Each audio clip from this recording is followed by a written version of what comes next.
اور پھر ایک آخری شعر ہے کہ اماد ذات کے اندر میں ایک نغمہ ہوں،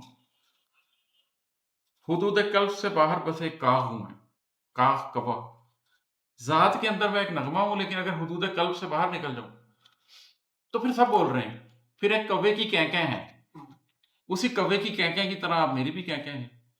تو میری بات میں اگر کوئی اثر ہے، میری بات میں اگر کوئی وزن ہے، تو وہ کس بات کا ہے؟ وہ اس بات کا ہے کہ قلب کو سمجھتا ہوں، حدود قلب کو سمجھتا ہوں، ٹھیک ہے، ذات کے اندر ایک نغمہ ہوں، قلب کے ساتھ ہم آہنگ ہوں، تو میری ذات سے جو آواز نکل رہی ہے وہ ایک نغمے کی صورت ہے، وہ خوبصورت ہے. اور اگر اس قلب کو فارغ کر دیا اور اپنے نفس سے بولا تو پھر کیا ہوگا؟ پھر ایک کوے کی آواز ہے، پھر اس کے اندر کوئی خوبصورتی نہیں رہ جاتی ہے. آپ کچھ کہہ رہے تھے؟ جی سر، میرا ایک سوال ہے، جیسے آپ کی گفتگو میں بہت زیادہ نفس کے بارے میں بات کی جا رہی ہے کہ نفس کو کیسے پاکیزہ رکھنا ہے اور کیسے اس کا معائنہ کرنا ہے وقتاً فوقتاً. تو لیکن سر، دل اور دماغ جب آپ کی باتیں سنتے ہیں تو مانتا ہے کہ یہ بالکل ٹھیک کہہ رہے ہیں، لیکن امپلیمنٹیشن ہمارے سے کیوں نہیں ہوتی؟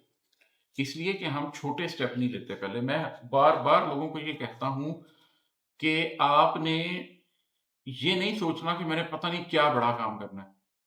آپ نے اپنے لمحے کی حفاظت کرنی ہے. لمحے کی حفاظت کیسے ہوتی ہے؟ سٹارٹنگ پوائنٹ کوئی بھی ہو، اللہ کو اس میں کوئی دلچسپی نہیں ہے.